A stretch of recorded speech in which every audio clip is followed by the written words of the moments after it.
Welcome to 360 Tamil. இன்னைக்கு இந்த வீடியோல நம்ம எந்த படத்தோட எக்ஸ்பிளனேஷன் பத்தி பார்க்க போறோம்னா, தமிழ்ல 2016ல வெளியான 6 அத்தியாயம் அப்படின்ற ஆந்தாலஜி படத்தை பத்தி தான் பார்க்க போறோம்.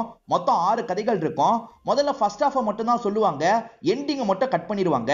கடைசியில தான் எண்டிங்கை சொல்லுவாங்க. கொஞ்சம் வித்தியாசமா இருக்கும். உங்கள ஏற்கனவே சிலர் இந்த படத்தை பார்த்திருக்க கூட வாய்ப்பு இருக்கு. அப்படி பார்க்கலனா யூடியூப்லயே இந்த படம் அவைலபிளா இருக்கு. பார்க்கணும்னு நினைக்கிறவங்க ஃபுல் படத்தை பாருங்க. எக்ஸ்பிளனேஷனுக்குள்ள போறதுக்கு முன்னாடி வீடியோக்கு ஒரு லைக் போடுங்க. அது மூலியமா இந்த வீடியோ இன்னும் நிறைய பேர்கிட்ட கொண்டு போய் சேர்க்கப்படும். மேற்கொண்டு டைம் வேஸ்ட் பண்ணாம நம்ம நேரடியா எக்ஸ்பிளனேஷனுக்குள்ள போயிடலாம். மொத கதையோட ஸ்டார்டிங் சீனே ஒரு டாக்டரை காட்டுறாங்க. கார்ல தான் உட்காந்துட்டு இருக்காரு, எதையோ யோசிச்சுட்டு இருக்காரு. இப்போ ஒய்ஃபுக்கு கால் பண்ணிட்டாரு. நாளைக்கு நியூஸ் பேப்பர் மீடியான்னு எல்லாத்தையும் என்ன பத்தி தான் பேச போறாங்க, அந்த மாதிரி ஒரு சம்பவம் பண்ண போறேன்ற மாதிரிலாம் சொல்லிட்டாரு. ஏன் இப்படி சொல்றாருன்றதுக்கு ஒரு காரணம் இருக்கு. இப்பதான் கொஞ்ச நேரத்துக்கு முன்னாடி நடந்த ஒரு விஷயத்த நமக்கு காட்ட ஆரம்பிக்கிறாங்க. இந்த டாக்டரை பாக்குறதுக்காக சுப்பிரமணியன் ஒருத்தர் வெயிட் பண்ணிட்டு இருக்காரு. இந்த சுப்பிரமணி இருக்காருல, தான் ஒரு சூப்பர் ஹீரோன்ற மாதிரி எல்லார்கிட்டயும் சொல்லிட்டு இருக்காரு. ஆனா குடும்பத்தை சேர்ந்த எல்லாருமே இவர் மனநலம் பாதிக்கப்பட்டிருக்காரு, இந்த டாக்டர் கிட்ட அனுப்பலான்ற மாதிரி தான் கூட்டு வந்திருக்காங்க. சுப்பிரமணி, நீங்க சூப்பர் ஹீரோன்னு சொல்லிட்டு இருக்கீங்களாமே, என்ன விஷயம்ன்ற மாதிரி டாக்டர் கேக்குறாரு. ஆமா டாக்டர், நான் உண்மையிலேயே சூப்பர் ஹீரோ தான். சின்ன வயசுல இருந்து நிறைய காமிக்ஸ் எல்லாம் படிப்பேன். பார்த்தா எனக்குள்ளேயே அந்த சக்தி இருந்திருக்கு. இப்பதான் எனக்கே தெரிய வந்தது. ஆனா வீட்டுல யார்கிட்ட சொன்னாலும் நம்ப மாட்டாங்கன்னு சொல்லிட்டாரு. சரி, எதை வச்சு நீங்க சூப்பர் ஹீரோன்னு சொல்றீங்க? யாரையாவது காப்பாத்தி இருக்கீங்களா? ஏதாவது மேஜிக் பவர் இருக்கான்னு கேக்குறாரு. இந்த சுப்பிரமணி இருக்கார்ல, கொஞ்ச நாளைக்கு முன்னாடி நடந்த ஒரு ட்ரெயின் ஆக்சிடென்ட் பத்தி சொல்லிட்டாரு. அது ரொம்ப மோசமா நடந்திருக்கணும், நிறைய பேர் இறந்து போயிருப்பாங்க. நான் தான் அதை பாதி கண்ட்ரோல் பண்ணேன் அப்படின்ற மாதிரிலாம் சொல்லிட்டாரு. எப்படி கண்ட்ரோல் பண்ணீங்கன்ற மாதிரிலாம் டாக்டர் கிண்டலா கேக்குறாரு. டாக்டர் நம்புங்கன்ற மாதிரி இவரும் நடந்த விஷயத்த சொல்லிட்டாரு. இவர் அந்த ஸ்பாட்டுக்கு போயிருப்பாரு. இவர் ஃபுல் ஃபோர்ஸை போட்டு தடுத்திருப்பாரு. ட்ரெயினை ஒரு குறிப்பிட்ட ஸ்டேஜ்லயே நிறுத்திருப்பாரு. அதாவது ஸ்பைடர்மேன் பண்ணுவார்ல, அந்த மாதிரி பண்ணிருப்பாரு. சுப்பிரமணி, நீங்க சொல்றத நான் மட்டும் இல்ல, இந்த உலகத்துல யாருமே நம்ப மாட்டாங்க. அப்படி இருக்கு நீங்க சொல்றது. சரி, வேற ஏதாவது பண்ணிருக்கீங்களா சொல்லுங்கன்ற மாதிரி டாக்டர் கேக்குறாரு. ஃபிளைட்டை ஒரு வாட்டி நான் தடுத்து நிறுத்தியிருக்கேன். அந்த ஃபிளைட்டு வெடிச்சிருக்கும், நான் தான் நல்லபடியா லேண்ட் பண்ணி விட்டேன்ற மாதிரிலாம் சொல்றாரு. இவர் சொல்றதை டாக்டரால சுத்தமா நம்ப முடியல. டாக்டர் குறுக்கு கேள்விலாம் கேட்கிறாரு. எவ்வளவோ ஆக்சிடென்ட் நடக்குது, எல்லாத்தையும் நீங்க தடுக்கணும்னா தடுக்கலாம்ல, ஏன் அதெல்லாம் தடுக்கலன்னு கேட்கிறாரு. இது வரைக்கும் நான் சொல்றதை கேட்கிற எல்லாருமே என்ன கிண்டல் மட்டும் தான் பண்ணுவாங்க. யாரும் வேலிடா கேள்வி கேட்டதில்ல. நீங்க தான் வேலிடா ஒரு கேள்வியை கேட்டிருக்கீங்க. அடிக்கடி காப்பாத்தும் போது எனக்குமே இந்த விஷயம் தோணும். அப்புறம் தான் அதுக்கான காரணத்தை நான் கண்டுபிடிச்சேன். நான் ஏதாவது வேலை பண்ணிட்டு இருக்கும் போது என் மைண்டுக்குள்ள சில விஷயங்கள் ஓடும். அதாவது ஆக்சிடென்ட் நடக்கிறத பத்தி என் மைண்டுக்குள்ள ஓடும். எல்லா ஆக்சிடென்ட்டும் என்னோட கண் முன்னாடி தெரியாது. எனக்கு வேண்டியவங்க அதுல இருந்தா மட்டும் தெரியும். ஆக்சுவலா ட்ரெயின் ஆக்சிடென்ட்ல எனக்கு வேண்டிய ஒருத்தன் இருந்தான். ஃபிளைட் ஆக்சிடென்ட்லயும் எனக்கு வேண்டிய ஒருத்தன் இருந்தான். நான் அதனால தான் அந்த இடத்துக்கு போக முடிஞ்சது, அந்த ஆக்சிடென்ட்டை தடுக்க முடிஞ்சது அப்படின்ற மாதிரிலாம் சொல்லிட்டு இருக்காரு. டாக்டரால சுப்பிரமணி சொல்றதை நம்ப முடியல. இவரா கற்பனை பண்ணி தான் சொல்லிட்டு இருக்கிறதா டாக்டர் நினைக்கிறாரு. பேசி புரிய வைக்கலாம்னு ட்ரை பண்ணிட்டாரு. அப்பன்னு பார்த்து ஒய்ஃப் கிட்ட இருந்து கால் வருது. இருங்க பேசிட்டு வந்துடுறேன்ற மாதிரி கொஞ்சம் தள்ளி வந்துடுறாரு. இப்போ ஒய்ஃப் கிட்ட பேசிட்டு இருக்காரு. இந்த மாதிரி பேசிட்டு இருக்கும் போது ஹீரோ இருக்காருல, அங்க இருக்க புக்கெல்லாம் எடுத்து படிச்சிட்டு இருக்காரு. அப்படி படிச்சிட்டு இருக்கவர் திடீர்னு இங்க இருந்து காணாம போயிடுறாரு. என்ன அதுக்குள்ள காணாம போயிட்டான் அப்படின்ற மாதிரிலாம் இந்த டாக்டருமே ஷாக் ஆகுறாரு. சரி வரட்டோன்ற மாதிரி உட்காந்துட்டு இருக்காரு. இப்ப ஹீரோவும் மூச்சு வாங்குற மாதிரி இந்த இடத்துக்கு வராரு. என்னாச்சு சுப்பிரமணி அப்படின்ற மாதிரிலாம் கேட்கிறாரு. இப்ப கூட ஒரு ஷாப்பிங் காம்ப்ளெக்ஸ்ல பாம் வெடிக்கிற மாதிரி எனக்கு தோணுச்சு. எனக்கு வேண்டிய ஒரு பொண்ணு அந்த இடத்துல இருந்தா, தோணுன உடனே அந்த இடத்துக்கு போனேன். அந்த பாமை வேற எங்கேயாவது கொண்டு போய் வெடிக்க வைக்கணும்னு நினைச்சேன். கடல்ல தூக்கி போட்டேன். கடல்ல தான் அந்த பாம் வெடிச்சது அப்படின்ற மாதிரி சொல்லிட்டாரு. நம்ப முடியாம இந்த டாக்டர் லைட்டா சிரிக்கிறாரு. டாக்டர், கொஞ்ச நேரம் கழிச்சு நியூஸ் வேணா பாருங்க, நான் சொல்றது உண்மைன்னு உங்களுக்கு புரிய வரும் அப்படின்ற மாதிரிலாம் சொல்லிட்டாரு. இவருமே நியூஸ் எல்லாம் பார்த்துட்டு இருக்காரு. ஆக்சுவலா அந்த மால்ல வந்து பாம் இருக்கிறதா தகவல் கிடைச்சு தேடலாம் போயிருப்பாங்க. பாம் கிடைச்சிருக்காது. அதே சமயம் கடல்ல பாம் வெடிச்சிருக்கும். என்னன்னு புரியாம எல்லாருமே யோசிச்சுட்டு இருக்காங்க. ஹீரோ சொன்ன மாதிரியே உண்மையில நடந்திருக்குல்ல. டாக்டர் ரொம்ப ஆச்சரியப்படுறாரு. நீ சொல்றதை யார் நம்பலனாலும் சரி, நான் நம்புறேன் சுப்பிரமணி. நாளைக்கு காலையில உனக்கு சில டெஸ்ட் மட்டும் எடுக்கணும், நீ சீக்கிரமா வந்துருன்ற மாதிரி சொல்லிட்டாரு. நீங்க என்ன நம்பிட்டீங்களா டாக்டர்? அது மட்டும் எனக்கு போதும், நான் காலையில வந்துடுறேன்ற மாதிரி சுப்பிரமணியம் இங்க இருந்து கிளம்பி போறாரு. இந்த கதையோட கிளைமேக்ஸை காட்டாமையே கட் பண்ணிடுறாங்க. செகண்ட் கதையோட பேரு இது தொடரும் அப்படின்றது. கதையோட ஸ்டார்டிங் சீனே ஒரு பெரிய வீட்டை காட்டுறாங்க. மாடியில இருந்து பொத்துன்னு ஒரு நபர் கீழே விழுறாரு. இவர் எதனால கீழே விழுந்தாருன்றதை தான் கதையா காட்டுறாங்க. இந்த நபரோட பேரு தீபக் அப்படின்றது. தீபக் ஃபேமிலியை பத்தி தெரியல, இவர் மட்டும் தான் வீட்ல இருக்காரு போல. இப்ப காலையில ஜாக்கிங் போலான்ற மாதிரி இவர் ஷூ எல்லாம் மாட்டிட்டு வெளியே வராரு. அப்போ ஒரு பொண்ணு பால் விளையாடிட்டு இருக்கா. தீபக் வராருன்னு தெரிஞ்சோன்னு இந்த பொண்ணு போய் ஒளிஞ்சுக்கிறா. பாலை விட்டுட்டு தான் போய் ஒளிஞ்சிருப்பா. இது யாரோட பால், எப்படி நம்ம வீட்டுக்கு வந்துச்சுன்னு யோசிக்கிறாரு. இப்ப பாலை வெளியே தள்ளிடுறாரு. இப்ப ஜாகிங் ஓடுறதுக்காக கிளம்புறாரு. இந்த பொண்ணை வேற ஒரு அக்கா பாக்குறாங்க. அந்த பொண்ணுமே பால் எடுத்து தாங்கன்ற மாதிரிலாம் கேட்கிறா. இந்த அக்காவும் பால் எடுத்து தந்துடுறாங்க. அந்த நபரை பார்த்து இந்த பொண்ணு ஒளிஞ்சால இதை இந்த அக்கா கவனிச்சிருப்பாங்க. எதுக்காக அவனை பார்த்து ஒளிஞ்சிட்டு இருக்க அப்படின்ற மாதிரிலாம் கேட்டுட்டு இருக்காங்க. அப்படியே கட் பண்ணி இவர் ஜாகிங்லாம் முடிச்சுட்டு வீட்டுக்கிட்ட வராரு. அப்ப திரும்பி பால் உள்ள வந்திருக்கு. இந்த பொண்ணு விளையாடிட்டு இருப்பா. இவர் வந்தோன்னு பாலை விட்டுட்டு போயிருப்பா. என்ன பால் திரும்பி வீட்டுக்குள்ள வந்திருக்குன்னு யோசிக்கிறாரு. திரும்பி பாலை வெளியே தூக்கி போடுறாரு. இது எல்லாத்தையும் அந்த பொண்ணு ஒளிஞ்சிருந்து கவனிச்சிட்டு இருக்கா. தீபக்கும் கண்ணாடியை பார்த்து பவுடர் போட்டுட்டு இருக்காரு. அப்ப திடீர்னு கண்ணாடியில அந்த சின்ன பொண்ணு தெரியுறா. அவளை பார்த்து இவர் பயங்கரமா ஷாக் ஆயிடுறாரு. எங்க அந்த பொண்ணுன்ற மாதிரிலாம் சுத்தி முத்தி தேடிட்டு இருக்காரு. அந்த பொண்ணு இருக்கா பாத்தீங்களா, இவர் கண்ணில் படாம ஒளிஞ்சு ஒளிஞ்சு போயிட்டு இருக்கா. ஏன் அந்த பொண்ணு இந்த மாதிரிலாம் பண்ணிட்டு இருக்கான்றது நமக்கு தெரியல. இப்ப இவருமே ரூம்குள்ள வராரு. ரூம்குள்ள வந்தவரு ஷாக் ஆயிடுறாரு. காருக்குள்ள நடக்கிற விஷயம் தெரியக்கூடாதுன்றதுக்காக ஒன்ன ஃபிட் பண்ணுவாங்க பாத்தீங்களா, அதுதான் இவரோட வீடு முழுக்க ஒட்டுன மாதிரி இருக்கு. இத பார்த்து இவர் ஷாக் ஆகுறாரு. ஏன் இத பார்த்து ஷாக் ஆகுறாரு அப்படின்றது தெரியல. இப்ப இவர் ரொம்ப பதட்டமா இருக்காரு. இவரோட பொண்ணு போட்டோ ஒட்டி இருக்க இடத்துல வேற ஒரு பொண்ணோட போட்டோ தெரியுது. இவர் பார்த்து பயப்படுறாரு. இந்த சின்ன பொண்ணு கிட்ட ஏற்கனவே ஒரு அக்கா பேசினாங்கல்ல, அந்த அக்கா திரும்பி பேசுறதுக்கு வந்திருக்காங்க. இவன் என்ன பண்ணான்ற மாதிரி கேக்குறாங்க. இந்த சின்ன பொண்ணுமே நடந்த விஷயத்த சொல்றா. தீபக்கு கார்ல வந்துட்டு இருக்காரு. இந்த பொண்ணு ரோட்ல விக்கிற பொண்ணு போல. சரி இந்த ஸ்கிரீனை வாங்கிக்கோங்க அப்படின்ற மாதிரிலாம் இந்த பொண்ணு வித்துட்டு இருக்கா. இந்த பொண்ணை தப்பான பார்வையோட பாக்குறாரு. என்கிட்ட சேஞ்ச் இல்லையே, வீடு வரைக்கும் வரியான்னு கேக்குறாரு. இந்த பொண்ணுமே சரின்ற மாதிரி ஏத்திருப்பாங்க. இந்த பொண்ணு கிட்ட தப்பா நடந்துக்கணும்னு முடிவு பண்றாரு. இந்த பொண்ணை வீட்டுக்கு கூட்டு வந்துடுறாரு. ஆக்சுவலா இவருக்கும் இந்த வயசுல ஒரு பொண்ணு இருக்காங்க. அந்த பொண்ணோட ட்ரெஸ் எல்லாம் வீட்டுல இருக்கும்ல, அதுல ஒரு புது ட்ரெஸ் எடுத்துடுறாரு. அதை இந்த பொண்ணு கிட்ட தந்து போட்டுட்டு வான்னு சொல்றாரு. ஏன் எதுக்குன்னு பொண்ணு கேக்குறா. இவர் போட வச்சிடுறாரு. இந்த பொண்ணு கூட ஒன்னா இருந்துடுறாரு. அப்படிதான் இந்த பொண்ணை இவர் சாவடிச்சிருக்காருன்னு தெரிய வருது. கதை சொல்லிட்டு இருக்க இந்த பொண்ணு பேய், கதை கேட்டுட்டு இருக்க அந்த அக்காவும் பேய் தான். இந்த மாதிரி பண்ணிருக்கானா, இவனை மாதிரி ஆளுங்களை விடக்கூடாது அப்படின்ற மாதிரி இந்த அக்கா சொல்றாங்க. கிளைமேக்ஸை காட்டாம நமக்கு கட் பண்ணிடுறாங்க. மூணாவது கதையோட பேரு மிசை அப்படின்றது. ஸ்டார்டிங்கே கிஷோர்னு ஒருத்தரை காட்டுறாங்க. ஒரு பொண்ணை பத்தி யோசிச்சுட்டு இருக்காரு. இப்ப சோகமா இவரோட வீட்டை நோக்கி நடந்துட்டு இருக்காரு. அந்த பொண்ணை நமக்கு காட்டுறாங்க. அந்த பொண்ணுமே வீட்டுக்கு வந்து சோகமா இருக்காங்க. ஏன் ரெண்டு பேரையும் இப்படி காட்டுறாங்கன்னு தெரியல. வீட்டுக்கு வந்த கிஷோர் இருக்காரு பாத்தீங்களா, ஒரு கார்டெல்லாம் எடுத்து சோகமா பார்த்துட்டு இருக்காரு. இப்பதான் சில விஷயங்கள் புரிய வருது. அந்த பொண்ணை ப்ரொபோஸ் பண்ணிருக்காரு. அந்த பொண்ணு ரிஜெக்ட் பண்ணிட்டாங்க போல. அதை நினைச்சுதான் இவர் பயங்கரமா வீட்டுல ஃபீல் பண்ணிட்டு இருக்காரு. இவருக்கு ரெண்டு பேர் ரூம்மேட்டா இருப்பாங்க. அவங்க ரெண்டு பேருமே படம் முடிச்சுட்டு வீட்டுக்கு வந்துட்டு இருக்காங்க. அவங்க வராங்கன்னு தெரிஞ்சோன்னே கிஷோர் இருக்காரு பாத்தீங்களா, வேற ஒரு இடத்துல போய் ஒளிஞ்சுக்கிறாரு. ஏன் இப்படி பண்றாருன்னு தெரியல. இப்ப அவங்க ரெண்டு பேருமே பார்த்த படத்தை பத்தி எல்லாம் பேசிட்டு இருக்காங்க. அப்படி பேசிட்டு இருக்கும் போது கிஷோரை பத்தியும் பேசுறாங்க. இன்னைக்கு ப்ரொபோஸ் பண்றது தானே போனா, ப்ரொபோஸ் பண்ணிருப்பானா அப்படின்ற மாதிரிலாம் பேசிட்டு இருக்காங்க. அவன் கண்டிப்பா பண்ணிருக்க வாய்ப்பு இல்லைன்ற மாதிரி ஒருத்தர் சொல்றாரு. ஏன்னா கிஷோர் ப்ரொபோஸ் பண்றதுக்காக அந்த பொண்ணுக்கு பக்கத்துல போனாரு பாத்தீங்களா, அதெல்லாம் இவர் தள்ளி இருந்து கவனிச்சிருப்பாரு. கிஷோர் ரொம்ப நர்வஸா இருந்திருப்பாரு. காடை பின்னாடியே தான் வச்சிட்டு இருந்திருப்பாரு. அவன் கண்டிப்பா ப்ரொபோஸ் பண்ணாம தான் திரும்பி வருவான்ற மாதிரிலாம் இந்த ஃப்ரெண்டு சொல்லிட்டாரு. அப்படி வந்தா நல்லா இருக்கும்ன்ற மாதிரி கேட்டுட்டு இருக்கவர் சொல்லிட்டாரு. ஏன்னா அவன் மேல உனக்கு ஒரு கண்ணு இருக்கு அப்படிதானேன்ற மாதிரி இந்த ஃப்ரெண்டு கேக்குறான். ஃப்ரெண்டு லவ்வரா, ஏன் இப்படி பேசுறன்ற மாதிரிலாம் இவர் கேக்குறாரு. ரொம்ப நடிக்காதரா, கிஷோர் நிலாவோட போட்டோ வச்சிருந்தான், அந்த போட்டோவை நீ கிஸ் பண்ணது எனக்கு தெரியும்ன்ற மாதிரி இவர் சொல்லிட்டாரு. இதெல்லாம் கேட்டுட்டு இருக்க கிஷோர் பயங்கரமா ஷாக் ஆயிட்டு இருக்காரு. நான் கிஸ் பண்ணது எப்படா உனக்கு தெரியும்ன்ற மாதிரி அந்த ஃப்ரெண்டு கேக்குறாரு. இவர் உண்மையில கிஸ் பண்ணிருக்காரு போல. நீ யூஸ் பண்ற சென்ட் ஸ்மெல் அதுல ஹெவியா வந்தது, அதை வச்சுதான் கண்டுபிடிச்சேன்னு இவன் சொல்றான். அது எப்படி உனக்கு தெரியும்னு கேக்குறாரு. நானும் எடுத்து அந்த போட்டோல கிஸ் பண்ணனே அப்படின்ற மாதிரி இவன் சொல்றான். ஆக மொத்தத்துல ஃப்ரெண்டோட ஆள் மேல இவங்க ரெண்டு பேருமே ஆசைப்படுறாங்க. இது எல்லாத்தையும் கிஷோர் அங்க இருந்து கவனிச்சிட்டு இருக்காருல, இவருக்கு பயங்கரமா இந்த இடத்துல கோவம்லாம் வந்துட்டு இருக்கு. கிஷோர் மேல என்ன கோவம்ன்றதை இந்த ஷர்ட் போட்டிருக்க நபர் சொல்லிட்டாரு. ஆக்சுவலா கிஷோர் வாடகை சரியா தரதில்ல, இருந்தாலும் பரவாயில்லன்ற மாதிரி இவர் அட்ஜஸ்ட் பண்ணிட்டு இருக்காரு. கிஷோர் பைக் வேணும்னு கேட்டிருப்பாரு. இவர் பைக்கும் தந்திருப்பாரு. பார்த்தா கிஷோர் நிலாவை பார்க்கறதுக்காக தான் வந்திருப்பாரு. நிலாவை இவர் ஒன் சைடா லவ் பண்ணிட்டு இருந்திருப்பாரு. ஆனா நிலாக்கு கிஷோரை தான் பிடிச்சிருக்குன்னு தெரிஞ்சோன்னா ஷாக் ஆயிருப்பாரு. நான் லவ் பண்ணிட்டு இருந்த பொண்ணு கிட்ட இவன் ஈஸியா பேசி பழக ஆரம்பிச்சிட்டான், இதை ஏத்துக்கவே முடியல. என் கோவத்தை எப்படி காட்ட முடியும், அவன் இல்லாத போது அந்த போட்டோவை கிஸ் பண்ணி தானே காட்ட முடியும், அதனால தான் அப்படி பண்ணன்ற மாதிரிலாம் சொல்லிட்டாரு. இந்த டிஷர்ட் போட்டவரை கிஷோர் மேல என்ன கோவம்ன்றதா சொல்ல ஆரம்பிக்கிறாரு. கிஷோரோட டிஷர்ட்டை ஒரு நாள் எடுத்து போட்டிருப்பாரு. அதுக்கு கிஷோர் பயங்கரமா ரியாக்ட் பண்ணி திட்டிருப்பாரு. அதனால தான் அந்த கோவத்தை மனசுல வச்சு இப்படி பண்ணன்ற மாதிரி சொல்லிட்டாரு. சரி இப்ப போட்டோவை எடுத்து பாப்போன்ற மாதிரி இவங்க எடுக்கிறதுக்காக தேடுறாங்க. ஏற்கனவே வச்ச இடத்துல போட்டோவை காணோம். கிஷோருக்கு தெரிஞ்சிருச்சு போல அப்படின்ற மாதிரிலாம் யோசிக்கிறாங்க. பரவாயில்ல, எங்க வச்சிருக்கான்னு தேடுவோன்ற மாதிரி தேடி போட்டோவை எடுத்துடுறாங்க. நான் தான் கிஸ் பண்ண போறேன், நான் தான் கிஸ் பண்ண போறேன்ற மாதிரி ரெண்டு பேருமே சண்டைலாம் போட்டுட்டு இருக்காங்க. இது எல்லாத்தையும் உள்ள இருந்து கிஷோர் கவனிச்சிட்டு இருக்காரு. ரெண்டு பேர் மேலேயும் பயங்கரமா கோவம் வருது.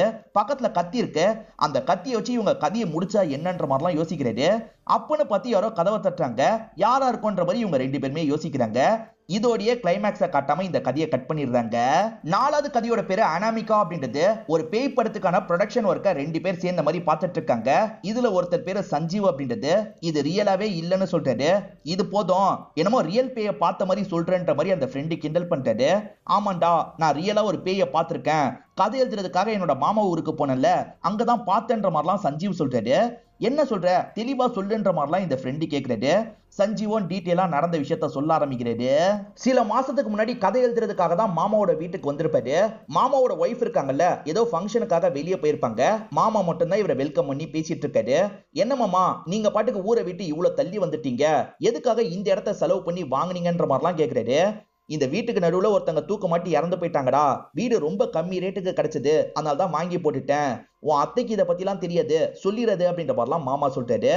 இப்ப மாமாக்கு போன் கால் வருது, அட்டன் பண்ணி பேசுறாரு. இந்த மாமா யார் கூடயும் அஃபேர்ல இருக்காரு போல, அந்த லேடி தான் ஆபீஸ்க்கு வாங்கன்ற மாதிரிலாம் சொல்லிட்டாங்க.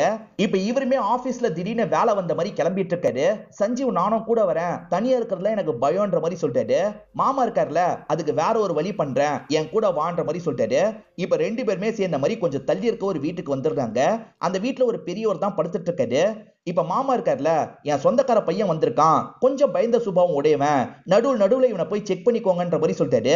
அந்த பெரியவரும் ஏத்துக்கிறாரு. அந்த பெரியவருக்கு ஒரு பொண்ணு இருக்காங்க போல, அந்த பொண்ணுமே இவங்க பேசிட்டு இருக்கிறதெல்லாம் கவனிக்கிறாங்க. சஞ்சீவை பார்த்து சிரிக்கிறாங்க. சஞ்சீவும் பயங்கரமா வெக்கப்படுறாரு. இப்ப மாமா கிளம்பிடுறாரு, சஞ்சீவும் வீட்டுக்கு வந்துடுறாரு. சஞ்சீவ் கதை எழுதுறதுக்காக தானே வந்திருக்காரு, கதை எழுதலாம்னு நினைக்கிறாரு. ஆனா அந்த பொண்ணு சிரிச்சதுதான் திரும்ப திரும்ப தோணுது. அந்த பொண்ணை எப்படியாவது கரெக்ட் பண்ணும் அப்படின்ற மாதிரிலாம் யோசிக்கிறாரு. இப்ப மாமாக்கு கால் பண்ணி அந்த பொண்ணை பத்தி கேக்குறாரு. எது பொண்ணா, அந்த வீட்டுல அந்த பெரியவர் மட்டும் தான்டா தனியா இருக்காரு, பொண்ணு கிண்ணன்னு யாருமே இல்லன்னு சொல்லிட்டாரு. மாமா விளையாடாதீங்க, பொண்ணு இருந்தா நான் பார்த்தேன்னு சொல்லிட்டாரு. பொண்ணெல்லாம் இல்லடான்ற மாதிரி மாமா காலை கட் பண்ணிடுறாரு. இல்லையே, நம்ம பார்த்துமேன்னு யோசிக்கிறாரு. திரும்பி செக் பண்ணலான்ற மாதிரி அந்த வீட்டுக்கிட்ட வந்துடுறாரு. வீட்டை எட்டி பார்த்துட்டு இருக்காரு. அப்ப பெரியவர் எந்திரிச்சிடுறாரு. என்ன தம்பி வேணும்ன்ற மாதிரிலாம் கேட்கிறாரு.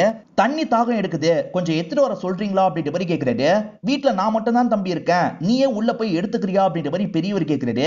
எது நீங்க மட்டும் தான் இருக்கீங்களா அப்படின்ற மாதிரி சஞ்சீவ் ஷாக் ஆகுறாரு. எதுவுமே பேசாம சஞ்சீவும் வேகமா வீட்டை நோக்கி நடக்க ஆரம்பிக்கிறாரு. நம்ம முத வாட்டி வரும்போது ஒரு பொண்ணை பார்த்துமே, அப்ப நம்ம மட்டும் தான் பார்த்துமான்னு யோசிக்கிறாரு. சஞ்சீவுக்கு நடக்கிற எதுவுமே புரிய மாட்டேங்குது. சஞ்சீவும் படம் போட்டு பார்க்கலான்ற மாதிரி ஒரு படத்தை வச்சு பார்த்துட்டு இருக்காரு. அப்படியே கட் பண்ணி சஞ்சீவை வேற மாதிரி நமக்கு காட்டுறாங்க.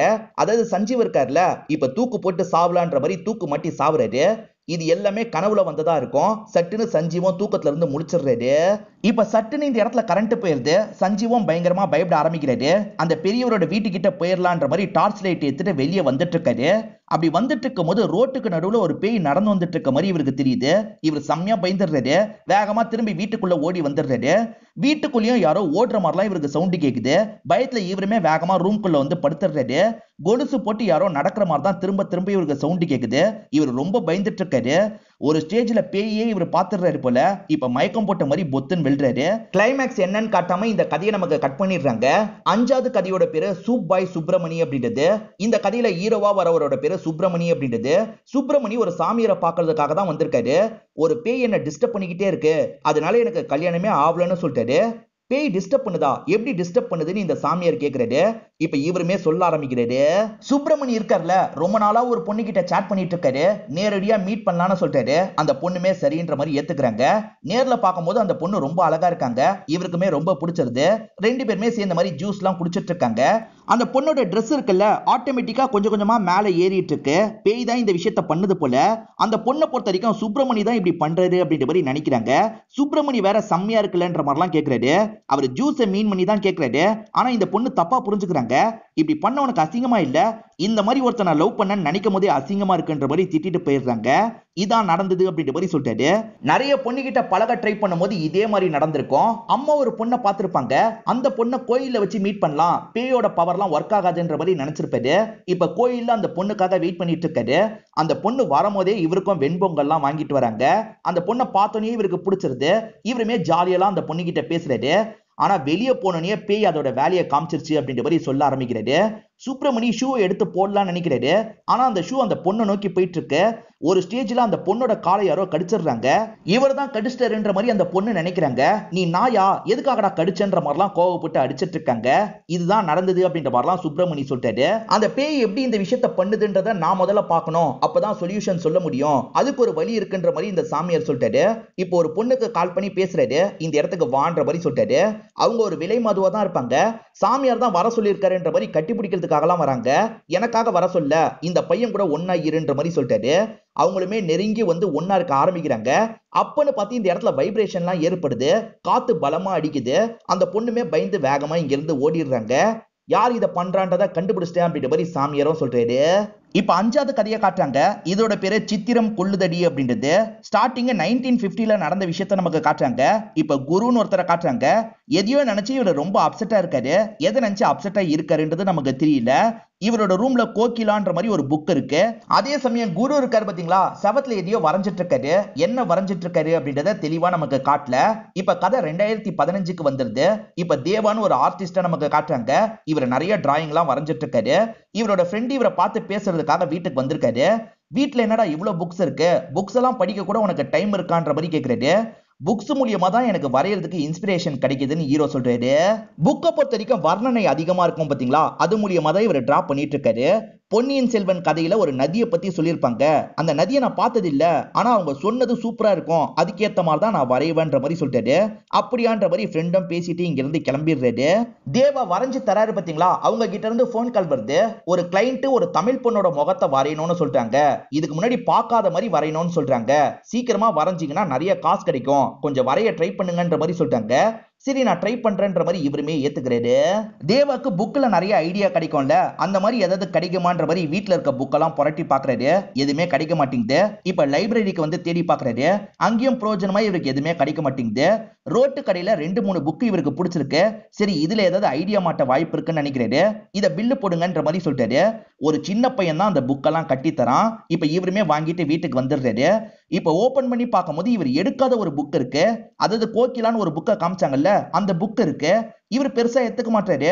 நம்ம வாங்கின புக்கை முதல்ல படிப்போன்ற மாதிரி படிக்க ஆரம்பிக்கிறாரு. அப்படி படிச்சு பார்க்கும்போது இவருக்கு சின்ன சின்ன ஐடியாலாம் வருது. வரைஞ்சு பார்க்கறாரு. ஆனா அதெல்லாம் பெருசா இவருக்கு பிடிக்க மாட்டேங்குது. சரி இந்த கோகிலா புக்ல என்னதான் கதை இருக்கு படிப்புமே அப்படின்ற மாதிரி தேவாவும் ஒரு ஸ்டேஜ்ல படிக்கிறாரு. அதுல என்ன கதை இருக்குன்றதை நமக்கு காட்டுறாங்க. கோகிலான்ற ஒரு அழகான பொண்ணு இருந்திருக்காங்க போல. அந்த பொண்ணுக்கு சீக்கிரமா கல்யாணம் பண்ணும் அப்படின்ற மாதிரி அப்பா நிறைய மாப்பிள்ளையெல்லாம் பாக்குறாரு. இந்த ஊரை சேர்ந்த எல்லாருக்குமே கோகிலா மேல ஒரு கண்ணு இருக்கு. அந்த அளவுக்கு கோகிலா அழகா இருப்பாங்க. ஒவ்வொருத்தருமே கோகிலாவை வர்ணிக்கிறாங்க. அந்த வர்ணனை இவருக்கு கிடைக்குது இல்ல, அது மூலியமா டிரா பண்ணலாம் அப்படின்ற மாதிரி இவருமே கொஞ்சம் கொஞ்சமா வரைஞ்சிட்டு இருக்காரு. இந்த ஊருக்கு அப்பதான் ஒரு முஸ்லீம் மன்னர் படையெடுத்து வராரு. அந்த மன்னருக்கு பெண்கள்னா சுத்தமா பிடிக்காது. அவரை பொறுத்த வரைக்கும் நிறைய ராஜ்யத்தை நம்ம பிடிக்கணும்ன்ற ஆசை மட்டும்தான் இருக்கு. இந்த மாதிரி அவர் இந்த பகுதிக்கெல்லாம் வந்திருக்காரு. அப்பதான் எதர்ச்சியா இந்த கோகிலாவை பாக்குறாரு. கோகிலா அவ்வளவு அழகா இருக்காங்க. அந்த அழகுல இவர் மயங்கிடுறாரு. வீட்டுக்கு வந்தவர் கோகிலாவை பத்தியே தான் யோசிச்சுட்டு இருக்காரு. அந்த மன்னருக்கு வரையெல்லாம் தெரியும் போல. யோசிச்சு யோசிச்சு வரைஞ்சிட்டு இருக்காரு. எல்லாத்தையும் படிச்சு படிச்சு தேவா இருக்காருல, இந்த இடத்துல வரைஞ்சிட்டு இருக்காரு. அப்ப தேவாவோட வீட்டுல திடீர்னு சவுண்டு கேக்குது. என்ன சவுண்டுன்னு ஒவ்வொரு இடமா இவர் பார்த்துட்டு இருக்காரு. கொலுசு போட்டு யாரோ நடந்து போற மாதிரிலாம் இவருக்கு சவுண்டு கேக்குது. திடீர்னு இவருக்கு பக்கத்துல வந்து யாரோ பயம்புத்துற மாதிரி தெரியுது. இவர் செம்மையா பயந்துடுறாரு. தேவா 2 நாள் சரியா தூங்கி இருக்க மாட்டாரு. அதனால தான் இந்த மாதிரிலாம் தோணுது அப்படின்ற மாதிரி யோசிக்கிறாரு. இப்ப புக்கை படிச்சு படிச்சு அந்த புக்ல எப்படி சொல்லியிருக்காங்களோ அதே மாதிரி இவர் ஃபேஸ் எல்லாம் கொஞ்சம் கொஞ்சமா வரைஞ்சிட்டு இருக்காரு. இப்ப கண்ணை பத்தி இவர் வரைஞ்சாகணும். ஆனா கண்ணை பத்தி படிக்கிறதுக்குள்ள அந்த புக்கோட கதை முடிஞ்சிருது. இன்னும் பாதி புக்கு மிஸ் ஆகுறது இவருக்கு தெரிய வருது. என்ன பாதி புக்கு மிஸ் ஆகுது அப்படின்ற மாதிரிலாம் இவர் யோசிக்கிறாரு. இந்த புக்கை பத்தி தெரிஞ்சுக்கிட்டு மீதி புக்கையும் நம்ம வாங்கணும்னு நினைக்கிறாரு. அந்த புக்கோட எல்லா காப்பியும் எரிஞ்சு போனதை பத்தி இவருக்கு தெரிய வருது. அந்த ரைட்டரை பத்தி தெரிஞ்சுக்கணும்ன்ற மாதிரி விசாரிக்கிறாரு. அந்த ரைட்டரை பத்தியும் பெருசா இவருக்கு தகவல் கிடைக்க மாட்டேங்குது. அந்த ரைட்டரோட பேர் என்னன்னு மட்டும்தான் இவருக்கு தெரியுது. இவரோட ஃப்ரெண்டு லாயரா இருப்பாரு. இவர்கிட்ட இந்த விஷயத்த சொல்லலாம் அப்படின்ற மாதிரி இவர் சொல்றாரு. அவ்வளவுதானே, நான் கண்டுபிடிச்சு உனக்கு அட்ரஸ் தரேன்ற மாதிரிலாம் அந்த ஃப்ரெண்டுமே சொல்றாரு. தேவா வீட்டுல இருக்கும் போது அவருக்கு ஒரு பார்சல் வந்திருக்கு. இவருமே கையெழுத்தெல்லாம் போட்டு அந்த பார்சலை வாங்கிடுறாரு. யார் அனுப்பியிருப்பா அப்படின்ற மாதிரிலாம் ஓபன் பண்ண ஆரம்பிக்கிறாரு. ஓபன் பண்ணா உள்ள டேப் மாதிரி தான் ஏதோ இருக்கு. டேப்ல என்ன இருக்கு பார்க்கலாம்னு நினைக்கிறாரு. அதுக்குள்ள ஃப்ரெண்டு கிட்ட இருந்து கால் வருது. ஃப்ரெண்டு லொகேஷனை கண்டுபிடிச்சிட்டேன், இங்கதான் அந்த ரைட்டர் இருக்காருன்ற மாதிரி லொகேஷன் அனுப்பிடுறாரு. இவர் உடனே போய் அந்த ரைட்டரை பார்க்கணும்னு யோசிக்கிறாரு. இப்ப தேவாவும் கார் எடுத்துட்டு கிளம்ப ஆரம்பிக்கிறாரு. ரொம்ப தூரம் டிராவல் பண்ணி தான் வந்துட்டு இருக்காரு. அந்த பகுதியை ரீச் பண்ணும்போது இருட்டவே செஞ்சிருது. சரி அந்த அட்ரஸுக்கு போலான்ற மாதிரி டார்ச் லைட் வெளிச்சத்துல இவர் வந்துட்டு இருக்காரு. வீட்டையும் கண்டுபிடிச்சிடுறாரு. அந்த ரைட்டரோட பேரை சொல்லி கூப்பிடுறாரு. ஆனா ரெட் கலர்ல ஊடி போட்ட மாதிரி வேற யாரோ தான் வராங்க. இப்ப வந்தவங்களோட முகம் ரொம்ப கொடூரமா இருக்கு. இத பாக்குற இவர் ஷாக் ஆயிடுறாரு. தப்பிக்கலான்னு பார்த்தா வேற வேற இடத்துல இருந்தெல்லாம் அந்த நபர் வந்துட்டு இருக்காரு. இது எப்படா பாசிபிள் அப்படின்ற மாதிரி ஹீரோ ரொம்ப பயப்படுறாரு. ஏதோ பேய் மாதிரி தெரியுதுன்ற மாதிரி இவர் ரொம்ப பயப்படுறாரு. இப்ப கார்ல ஏறி ஃப்ரெண்டுக்கு கால் பண்றாரு. என்ன லொகேஷன் அனுப்புன, இங்க என்னென்னமோ நடக்குதுன்ற மாதிரிலாம் சொல்லிட்டு இருக்காரு. அப்ப அந்த உருவம் பக்கத்துல வந்து இவர் அட்டாக் பண்ற மாதிரி காட்டுறாங்க. இப்ப 2016ல நடக்கிறத காட்டுறாங்க. அதாவது ஒரு வருஷம் கழிச்சு நடக்கிறத நமக்கு காட்டுறாங்க. இப்போ ஒரு கேர்ள் ஃப்ரெண்டோ பாய் ஃப்ரெண்டோ சேர்ந்த மாதிரி புக்கு கடைக்கு வந்திருக்காங்க. ஏதாவது இன்ட்ரெஸ்டிங்கான புக் கிடைக்குமான்ற மாதிரிலாம் பார்த்துட்டு இருக்காங்க. அப்ப அங்க கோகிலா புக் இருக்கிறது தெரிய வருது. அதே சமயம் தேவா ஒரு பெயிண்டிங்க வரைஞ்சாரு பாத்தீங்களா, அந்த பெயிண்டிங்கும் இந்த இடத்துல இருக்கு. இத பாக்குற பாய் ஃப்ரெண்ட் இருக்கார்ல, இந்த பெயிண்டிங்க வாங்கிக்கலாம்னு இருக்குன்னு சொல்லிட்டாரு. அது கம்ப்ளீட்டாவே இல்ல, ஏன் வாங்குறன்ற மாதிரி கேர்ள் ஃப்ரெண்ட் கேக்குறாங்க. பரவாயில்ல, நான் கம்ப்ளீட் பண்ணிப்பேன்ற மாதிரி சொல்லிட்டாரு. அப்போ ஓகேன்ற மாதிரிலாம் இந்த கேர்ள் ஃப்ரெண்ட் ஏத்துக்கிறாங்க. இந்த கேர்ள் ஃப்ரெண்ட் கோகிலான்ற புக்கை பார்த்திருப்பாங்க, ஆனா எடுத்திருக்க மாட்டாங்க. இப்ப ரெண்டு பேருமே அவங்க வீட்டுக்கு வந்து சேர்ந்துடுறாங்க. இந்த கேர்ள் ஃப்ரெண்ட் புக்கெல்லாம் பார்க்கும் போதுதான் கோகிலா புக்கும் வந்திருக்கிறது தெரிய வருது. நம்ம எடுக்கலையேன்ற மாதிரிலாம் யோசிக்கிறாங்க. அதுவும் இவங்க கிட்ட மீதி பாதி தான் வந்திருக்கு, என்ன பாதி கதை மட்டும் இருக்குன்னு யோசிக்கிறாங்க. அந்த மீதி கதையை இந்த இடத்துல படிக்கிறாங்க. அந்த முஸ்லீம் மன்னருக்கு கோகிலாவை ரொம்பவே பிடிச்சு போயிருது. கோகிலாவோட அப்பா கிட்ட பேசலான்ற மாதிரி வந்து பேசுறாரு. ஆனா ஒரு முஸ்லீம் மன்னருக்கு கட்டித்தர மாட்டேன்ற மாதிரி அப்பா மறுத்துறாரு. ஆனா இருந்தாலும் கோகிலாவை அடையணும்ன்ற மாதிரி இவர் யோசிச்சிருப்பாரு. இந்த முஸ்லீம் மன்னர் அப்பா அம்மான் ரெண்டு பேரையும் சாவடிச்சு கோகிலாவை தூக்கிட்டு வந்துடுறாரு. இதனால கோகிலா ரொம்ப அப்செட் ஆயிடுறாங்க. இந்த முகத்துக்காக தானே என்னோட அப்பா அம்மாவை சாவடிச்ச, இந்த முகத்தை எப்படி மாத்திரம் பாரு அப்படின்ற மாதிரி யாடவிடமா இவங்க வெட்டிக்கிறாங்க. இந்த இடத்துல உயிரை விடுறாங்க. உயிரை விடுறதுக்கு முன்னாடி இதுக்கப்புறம் என்னோட முகத்தை நீ பார்க்கவே முடியாது, அப்படியே பார்த்தாலும் உனக்கு ஏதாவது ஆயிடும் அப்படின்ற மாதிரி சொல்லிட்டு தான் இறந்து போறாங்க. இப்ப இந்த பாய் ஃப்ரெண்ட் இருக்கார்ல, கண்ணை மட்டும் வரைஞ்சு முடிச்சிடுறாரு. அந்த முஸ்லீம் மன்னர் அவங்க இறந்து போனதை ஏத்துக்க முடியாம கஷ்டப்படுறாரு.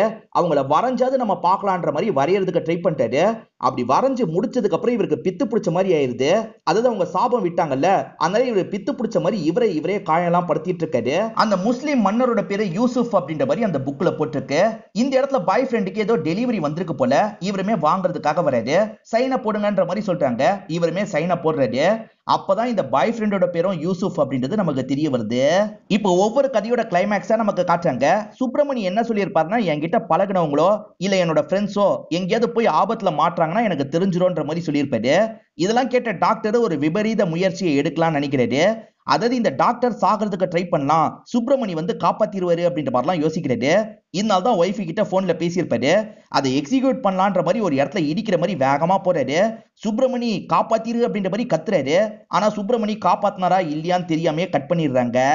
இப்ப ரெண்டாவது கதைக்கு வந்துடலாம். ரெண்டாவது கதையில தீபக்கு ஏதாவது தண்டனை கொடுக்கணும்ன்ற மாதிரி இந்த அக்கா முடிவு பண்ணிருப்பாங்க. இப்ப தீபக்கு ரூம்ல படுக்கிறதுக்காக வராரு. இப்ப ரெண்டு பேருமே பேய் மாதிரி தீபக்கோட கண்ணுக்கு திரியிறாங்க. இவ்வளவு நேரம் தெரிஞ்சிருக்க மாட்டாங்க, இப்ப திரியணும்னு நினைக்கிறாங்க போல. இப்ப அவங்க ரெண்டு பேருமே பயம்புத்துறாங்க. நம்ம சாவடிச்ச பொண்ணுதான் ஆவியா வந்திருக்கான்றது இவருக்கு தெரியுது. விட்டுன்ற மாதிரிலாம் கெஞ்சி கேட்கிறாரு. இவங்க பயம்புத்தி மாடிக்கு கொண்டு வந்துடுறாங்க. இப்ப மாடியில இருந்து ஸ்லிப் ஆகி பொத்துன்னு கீழே விழுறாரு. அவ்வளவு ஹைட்ல இருந்து கீழே விழுந்தா இறந்து போயிடுவாங்கல்ல, இறந்து போயிருப்பாருன்ற மாதிரிலாம் இந்த சின்ன பொண்ணு நினைக்கிறா. ஆனா கொஞ்ச நேரத்துல அவர் முடிச்சிடுறாரு. எல்லாமே அவருக்கு இல்யூஷன் மாதிரி தான் தோணி இருக்கு. அவர் பாட்டுக்கு வீட்டுக்குள்ள போறாரு. ஏன் சாவடிக்கலன்ற மாதிரி இந்த சின்ன பொண்ணு கேக்குறா. இவனை மாதிரி தப்பு பண்ணவங்க எல்லாம் சீக்கிரமா சாவடிச்சிடக்கூடாது, அடிக்கடி இந்த மாதிரி பயம்புத்தணும், கொஞ்சம் கொஞ்சமா சாவடிக்கணும்ன்ற மாதிரி இந்த அக்கா சொல்றாங்க. மூணாவது கதையில யாரோ காலிங் பெல்ல அடிச்ச மாதிரி காமிச்சிருப்பாங்க. இவங்க ரெண்டு பேருமே சேர்ந்து கதவை திறக்கிறாங்க. பார்த்தா நிலா தான் இந்த இடத்துக்கு வந்திருக்காங்க. நீங்க எங்க இங்க? உங்களை பாக்குறதுக்காக தான் அவன் வந்தான், ப்ரொபோஸ் பண்ணானா அப்படின்ற மாதிரிலாம் இவங்க ரெண்டு பேர் கேக்குறாங்க. ப்ரப்போஸ் பண்ணா, நான் ரிஜெக்ட் பண்ணிட்டேன்ற மாதிரி இவங்க சொல்றாங்க. ஆனா அதுக்கப்புறம் தான் நான் பண்ணது தப்புன்னு எனக்கு புரிஞ்சது. அவனை பார்க்கணும், கால் பண்ண முடியுமான்னு கேக்குறாங்க. இவங்க ரெண்டு பேருமே கிஷோருக்கு கால் பண்றாங்க. கிஷோருக்கு கால் போக மாட்டேங்குது, கால் போலன்ற மாதிரிலாம் சொல்றாங்க.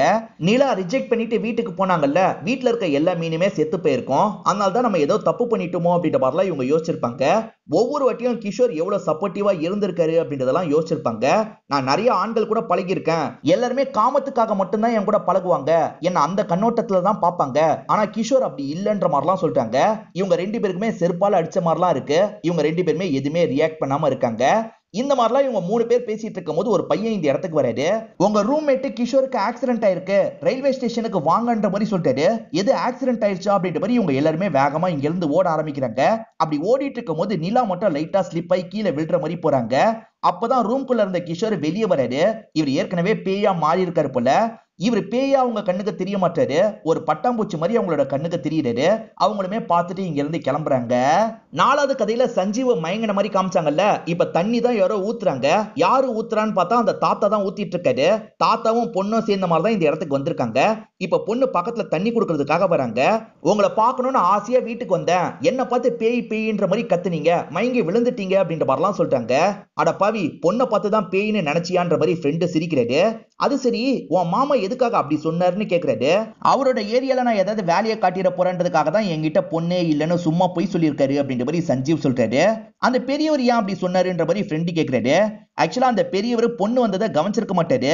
அந்த பெரியவர் வெளியே படுத்துட்டு இருக்கும் போதுதான் பொண்ணு வந்திருப்பாங்க. அதனாலதான் பொண்ணு இல்லைன்ற மாதிரிலாம் சொல்லியிருப்பாரு. பேயே இல்லனா இது எப்படா பேய் கதைன்னு சொல்லுவேன்ற மாதிரி ஃப்ரெண்டு கேக்குறாரு. பேயே இல்லாம பேயை நினைச்சு பயந்தல்ல, என் பயம் தான் பேய்ன்ற மாதிரிலாம் இவர் சொல்லிட்டாரு. அப்படியே கட் பண்ணி அங்க இருக்கிற ஒரு வீட்டை காட்டுறாங்க. அதாவது மாமா வீட்டை காட்டுறாங்க. உண்மையிலேயே பேய் இருக்குன்ற மாதிரி காட்டுறாங்க. இப்ப 5வது கதையை நமக்கு காட்டுறாங்க. எந்த பேய் இப்படி பண்ணுதுன்றத கண்டுபிடிச்சிட்டன்ற மாதிரி இந்த சாமியார் சொல்லிட்டாரு. 2 வருஷத்துக்கு முன்னாடி ஒரு தப்பு பண்ணிருக்கன்ற மாதிரி இவர்கிட்ட சொல்ல ஆரம்பிக்கிறாரு. நமக்கும் நடந்த விஷயத்த காட்டுறாங்க. இந்த சுப்பிரமணியம் ஃப்ரெண்டும் சேர்ந்த மாதிரி நடந்து வந்துட்டு இருக்காங்க. 2 பேருமே ஒரு இடத்துல பாத்ரூம் போறாங்க. அந்த இடத்துல பார்த்தா நாயும் ஒன்னா இருந்துட்டு இருக்கு. இவங்களுமே கல்லால அடிச்சு துரத்துறாங்க. அந்த கல்லு ஆண் நாய் மேல பட்டிருக்கும். ஆண் நாய் அங்கேயே இறந்து போயிருக்கும். அதை கவனிக்காம தான் இவர் கிளம்பி இருப்பாரு. அந்த ஆண் நாயோட வாழ்க்கையில எதுவுமே நடக்கல, அதுக்குள்ள நீ கெடுத்துட்ட, அதனால்தான் அந்த ஆண் நாய் உன்னை பழி வாங்கிட்டு இருக்கு அப்படின்ற மாதிரிலாம் சொல்லிட்டாரு. சரி, இப்ப இதை எப்படி சரி பண்றது அப்படின்ற மாதிரிலாம் சுப்பிரமணி கேட்கிறாரு. நான் ஒரு மூலிகை தண்ணியை தரேன், அதை நீ குடிக்கணும்ன்ற மாதிரி சொல்லிட்டாரு. சரின்ற மாதிரிலாம் சுப்பிரமணி ஏத்துக்கிறாரு. இப்ப குடிச்சோன்னா இவருமே இங்க இருந்து கிளம்புறன்ற மாதிரி கிளம்பிடுறாரு. இந்த தண்ணியை குடிச்சிட்டா மட்டும் அந்த நாய் விட்டுருமான்ற மாதிரி அசிஸ்டன்ட் பையன் கேட்கிறான். அதுக்கு இவர் இருக்கார்ல, இந்த தண்ணி மூலியமா அந்த நாயோட ஆன்மாவை இவன் உடம்புல செலுத்திட்டேன். இவன் ஒன்னா இருக்கும் போது அந்த நாயும் ஒன்னா இருந்த மாதிரி, இவனுக்கு சாந்தி முகூர்த்தம் நடக்கும் போது அந்த நாய்க்கும் சாந்தி முகூர்த்தம் நடந்துரும்ன்ற மாதிரிலாம் சொல்லிட்டாரு. இப்ப 6வது கதையோட கிளைமேக்ஸை நமக்கு காட்டுறாங்க. கோகிலாவோட முகத்தை யாரு முழுசா பார்க்கணும்னு நினைக்கிறாங்களோ அவங்களுக்கு மரணம் தான் வரும்ன்ற மாதிரி இந்த புக்ல போட்டிருக்கு. இப்ப யூசுப் வாங்கினா அந்த பார்சலை நமக்கு காட்டுறாங்க. ஓபன் பண்ணி பார்த்தா அந்த காலத்துல யூஸ் பண்ற ரேடியோ மாதிரி தான் இருக்கு. இதை யாரு அனுப்பியிருப்பா அப்படின்ற மாதிரிலாம் இவர் யோசிக்கிறாரு. இப்ப பக்கத்துல இருக்க நியூஸ் பேப்பர்ல தேவா மிஸ்ஸிங்ன்ற மாதிரி ஒரு நியூஸ் இருக்கு. இவர் மிஸ்ஸிங்கா, இவர் தானே நமக்கு டெலிவரி தந்தாருன்னு யோசிக்கிறாரு. அப்பதான் இவருக்கு டெலிவரி தந்தது தேவான்ற மாதிரி நமக்கு காட்டுறாங்க. உண்மையில தேவா இறந்து போயிருப்பாரு. இவருக்கு டெலிவரி தந்தது பேயா தான் இருக்கும். அதே மாதிரி தேவாக்கு ஒரு டெலிவரி வந்தது இல்ல, அதை யாரு தந்தான்றதை இப்பதான் நமக்கு காட்டுறாங்க. பல வருஷத்துக்கு முன்னாடி குருன்னு ஒருத்தர் இறந்து போனார்ல, அந்த குரு தான் டெலிவரி தந்துட்டு போயிருப்பாரு. இது ஒரு சர்க்கிள் மாதிரி சுத்தி சுத்தி வந்துட்டு இருக்கு. எப்படி மிஸ் ஆனவன் நம்ம கிட்ட வந்து டெலிவரி தந்தான்ற மாதிரிலாம் யோசிக்கிறாரு. இப்ப ரேடியோ ஆட்டோமேட்டிக்கா ஒர்க் ஆகுது. அதுல இருந்து ஹெவியா சவுண்ட் வருது. இவரால அந்த சவுண்டை தாங்கிக்க முடியல. தலை வலிச்ச மாதிரிலாம் பண்ணிட்டு இருக்காரு. கொஞ்சம் கொஞ்சமா பித்து பிடிக்குது. ஆக்சுவலா இதே மாதிரி தான் தேவாக்கு நடந்திருக்கும். இதே மாதிரி தான் குருக்கு நடந்திருக்கும். மாத்தி மாத்தி எல்லாருமே வலியால துடிக்கிற மாதிரி நமக்கு காட்டுறாங்க. ஒரு ஸ்டேஜ்ல இவங்களோட தலை வெடிச்சு சதறுது. ரத்தம் இருக்கு பாத்தீங்களா, பீச்சு அடிக்குது. அந்த கோகிலாவை திரும்பி பார்க்கணும்னு நினைச்சவங்க எல்லாம் செத்து போயிட்டு இருக்காங்க. குரு வரைஞ்சு பார்த்திருப்பாரு, அதனால செத்துருப்பாரு. அதே மாதிரி தான் தேவா செத்துருப்பாரு. அதே மாதிரி தான் இந்த யூசுஃபும் செத்துருக்காருன்ற மாதிரி காமிச்சு நமக்கு கதையை முடிச்சிடுறாங்க. இந்த 6 கதையில எந்தெந்த கதை உங்களுக்கு பிடிச்சது, எந்தெந்த கதை உங்களுக்கு பிடிக்கலன்றதை நீங்க கமெண்ட் செக்ஷன்ல சொல்லுங்க. நானுமே தெரிஞ்சுக்கிறேன். இந்த வீடியோ உங்களுக்கு பிடிச்சிருந்ததுன்னா லைக் பண்ணுங்க, கமெண்ட் பண்ணுங்க. மறக்காம 360 தமிழ் சேனலை சப்ஸ்கிரைப் பண்ணுங்க. தொடர்ச்சியா இந்த மாதிரி வீடியோக்கள் வந்துகிட்டே தான் இருக்கும்.